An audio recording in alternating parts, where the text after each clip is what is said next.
আসসালামু আলাইকুম রহমতুল্লাহ। আশা করি সকলে ভালো আছেন।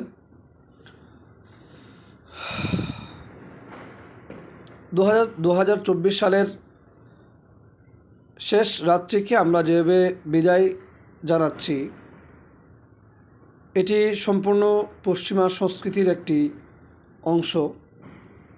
একজন মুসলমান হিসাবে এই আতশবাজি কোনো মুসলমানের জন্য এটা বৈধ নয়।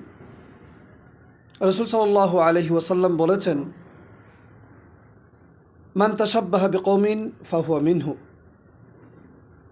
অর্থাৎ কোনো মুসলমান যদি কোনো অমুসলিমের সংস্কৃতিকে তারা গ্রহণ করে, তাহলে কাল কিয়ামতের ময়দানে সেই মুসলমান সেই অপসংস্কৃতিওয়ালা লোকদের সাথে কিয়ামতের ময়দানে উঠবে। আমি চাই না কোনো মুসলমান ভাই এবং বোন এবং কোনো গার্ডিয়ানের আন্ডারে যে সমস্ত বাচ্চারা আছে তারা যেন কখনো এই সমস্ত আতশবাজিতে তারা যেন মেতে না ওঠে।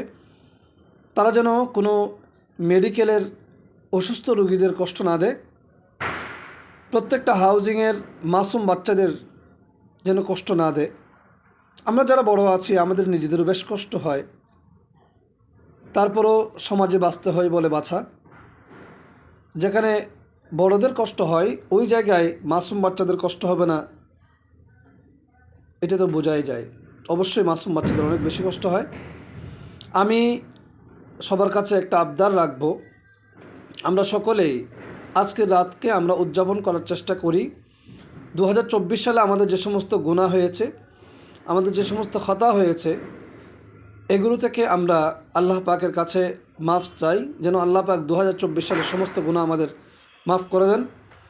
সেই সাথে 2025 সালের যে নতুন একটা বছর আসছে, সেটাকে আমরা সুন্দরভাবে গুনাহমুক্তভাবে আমাদের জন্য সুন্দর জীবন আল্লাহ পাক আমাদের দান করেন।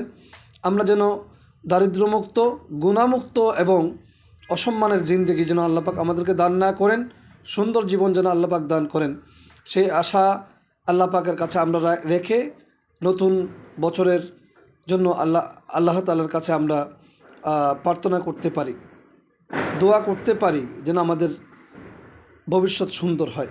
আসসালামু আলাইকুম রহমতুল্লাহ।